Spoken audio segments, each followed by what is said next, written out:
Becoming a victim of your own success. Success is generally viewed as a positive achievement because it can provide financial security, professional recognition, independence, and greater opportunities. However, success can also create unintended problems.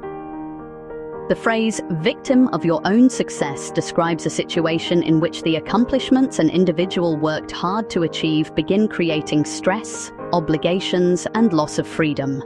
For example, someone may work hard to become their own boss for greater independence, only to find that business growth creates so many customers, employees, and responsibilities that they work more hours than they did as an employee. Several indicators may suggest that success has become a burden. An individual may have less freedom despite having greater financial or professional success, feel unable to slow down, or believe they must continually maintain their accomplishments. Fear of failure or losing status may begin driving decisions.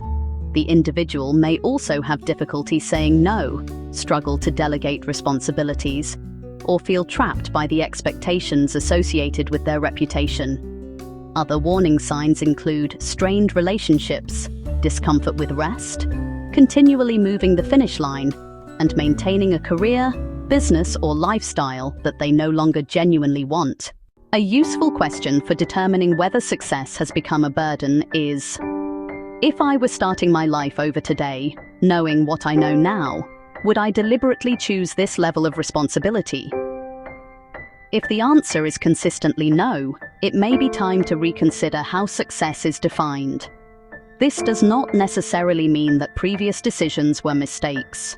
Rather, it may mean that the definition of success that helped an individual reach their current position is no longer appropriate for the next stage of life.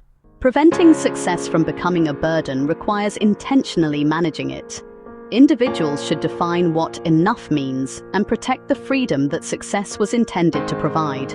Not every opportunity needs to be accepted simply because it is available. Establishing boundaries, learning to say no, delegating responsibilities, and building systems that do not depend entirely on one person can prevent success from becoming a source of constant pressure. It is also important not to make professional achievement the entire basis of personal identity. Individuals should periodically conduct a personal success audit by asking what is working, what is costing too much, what they would stop doing if they were not concerned about others' opinions, and what they want more or less of in their lives. Maintaining relationships outside of work and allowing goals to change are also important. Past success does not require a person to continue following the same path indefinitely. Before accepting a new opportunity, individuals should consider both its benefits and its hidden costs. A useful question is, what will this add to my life, and what will it require from my life? An opportunity that provides additional income or recognition may also require more hours, increased stress, travel, or reduced time with family. Therefore, determining whether something is profitable is different from determining whether it is worthwhile. Ultimately, the goal is not to avoid success, but to ensure that success continues to serve the individual rather than control them. True success should create choices and greater freedom, not eliminate them.